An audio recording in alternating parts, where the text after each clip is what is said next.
Amis de la nature, bonjour, bienvenue à la médiathèque de l'encre.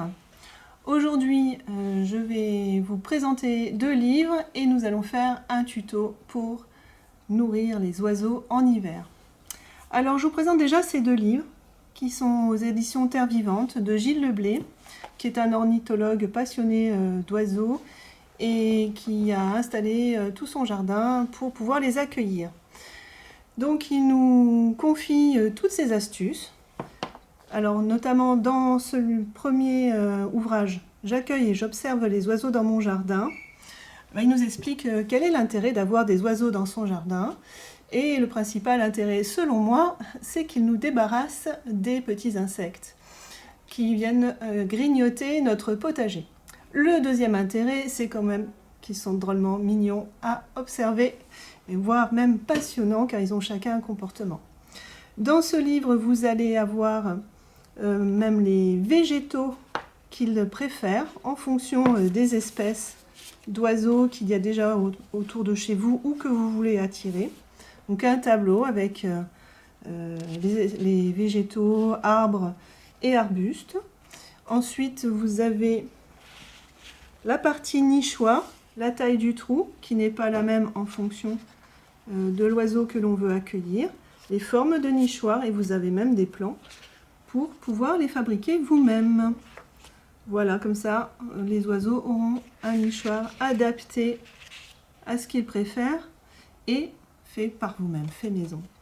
Et puis, dans la dernière partie, Gilles Leblé nous partage ses observations des différentes espèces d'oiseaux dans le jardin, leur comportement et voilà, comment vous allez pouvoir les observer. Dans le deuxième livre, Je nourris les oiseaux en hiver, faciliter leur survie dans mon jardin, eh bien, il nous explique pourquoi on nourrit les oiseaux en hiver.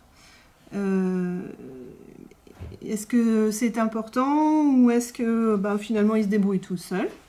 Eh bien, un coup de pouce, c'est important, surtout si on veut les voir s'approcher des mangeoires et les observer. Donc, Gilles Leblé nous donne là aussi toutes ces astuces. Hop, les oiseaux qu'on peut rencontrer, les règles, ce qu'il faut bien faire pour éviter de les déranger. Et puis, on va avoir aussi toutes les graines que l'on peut leur proposer. Donc vraiment, c'est toutes les astuces. Mais ça va jusqu'à, est-ce qu'il vaut mieux la graine de tournesol noir à la graine de tournesol striée? C'est très détaillé. Et puis enfin, vous avez toutes les sortes d'oiseaux, toutes les différentes façons de s'alimenter et comment leur faire plaisir. Et puis, vous avez même la fabrication d'une mangeoire à cacahuètes et d'autres idées également pour les nourrir. En fin de livre, vous allez avoir des fiches espèces, des fiches sur chaque oiseau que vous retrouvez régulièrement dans les jardins. Voilà, donc je vous recommande ces 2 livres. Et en parlant de nourrissage des oiseaux, nous allons faire un tuto pour réaliser des petites boules à graines à l'huile de coco et à la cacahuète. Donc pour faire ça, nous aurons besoin d'huile de coco, si possible bio, c'est ce qu'il y a de plus sain et on n'a pas envie d'empoisonner les petits oiseaux. Nous avons besoin de cacahuètes, mais ça peut être un mélange de graines ou une graine unique que vous choisirez dans les livres. Nous avons besoin de ficelles, ici ficelle de chanvre, ça peut être une ficelle de sisal. En matériel, ciseaux, des petits moules, j'ai choisi des moules à cannelés, que je peux utiliser pour ma propre cuisine parce que tous ces ingrédients sont sains, donc une fois nettoyés, je me contaminerai en rien du tout, il n'y a pas de souci. Cuillère, fourchette, surtout cuillère, et une tasse. Ça peut être un bol un petit peu plus grand. Alors, qu'est-ce que nous allons faire avec tout ça? Nous avons déjà besoin de notre tasse. dans lequel nous allons mettre l'huile de coco. Alors l'huile de coco, elle se solidifie à température ambiante, mais vers 27 degrés, elle commence à fondre, elle se liquéfie. Donc là, elle est bien solide, mon huile de coco. C'est pour ça que j'ai la fourchette pour gratter un peu mon pot que j'ai mis au frigo ce matin. C'était pas une super bonne idée. Cette huile de coco, elle est très saine. On peut même l'utiliser pour la cuisine humaine, sans problème. La cosmétique, c'est hydratant, ça a des propriétés antifongiques.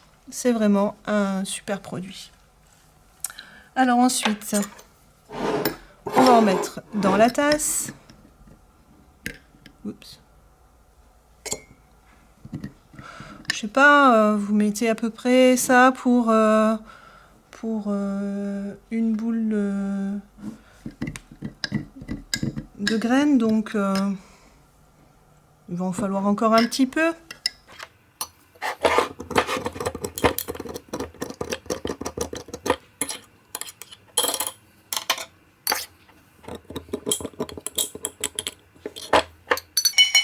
Allez, on va faire un peu de magie, on va dire que c'est bon.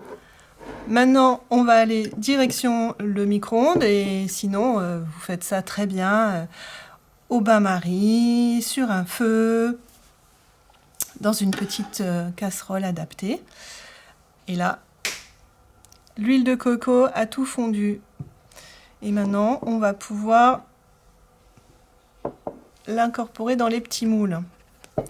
Alors, notre moule à cannelé, on va y mettre un petit bout de ficelle, préalablement coupé.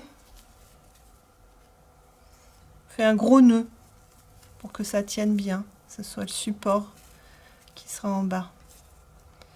Hop, on va le disposer comme ça. Couper notre sac de cacahuètes. Essayons de ne pas en mettre partout. Et on va faire tenir la ficelle par les cacahuètes. Bon allez, si c'est un peu de travers, si vous n'y arrivez pas bien, c'est pas grave. Hein. L'important c'est que votre ficelle arrive bien au-dessus. Tasse un petit peu. Alors les cacahuètes, c'est vraiment une graine que les oiseaux adorent, notamment les mésanges. Elle est pleine de lipides et de protéines. Et pour l'hiver, c'est un super aliment. Choisissez des graines de bonne qualité, que ce soit cacahuètes ou mélange. Si vous voyez qu'il y a trop de poussière, que ça sent un petit peu le moisi, c'est pas bon du tout. Vous mangeriez pas du pain moisi. Et ben, il n'y a pas de raison que les oiseaux le mangent non plus. Donc, autant mettre des aliments sains dans la mangeoire des oiseaux.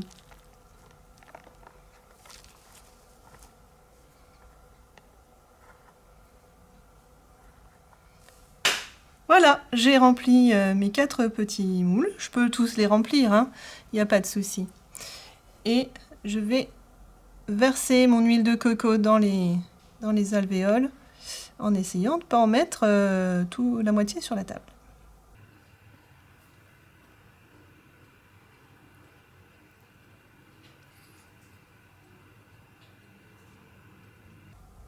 Alors j'en mets jusqu'à ras-bord pour que toutes les graines soient collées. S'il y en a un peu à côté, c'est pas grave du tout. Voilà, donc en fait, l'essentiel est fait. Nous avons une source de protéines et de graisse pour nos oiseaux, origine végétale, donc ça va plaire aux oiseaux granivores. Et je pense que les petites mésanges du jardin vont se régaler. Et on va mettre ça au frigo. Et on va devoir attendre 3-4 heures pour que ça prenne. Voilà. Donc nous avons nos petites boules de graines qui ont figé au frigo. Là, ça va se tenir tant que les températures vont rester en dessous de 25 degrés. Et là, il n'y aura plus qu'à les accrocher au sapin de Noël.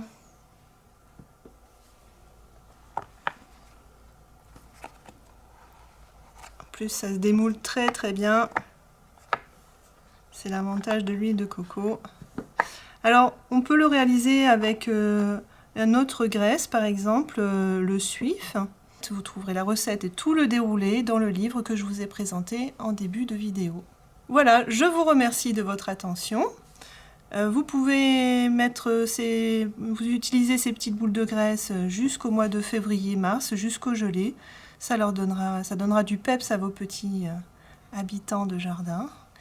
Et je vous donne rendez-vous dans une prochaine vidéo. Pensez à mettre un pouce si vous avez aimé et surtout à vous abonner à la chaîne pour voir tout ce que nous avons à vous raconter. Au revoir!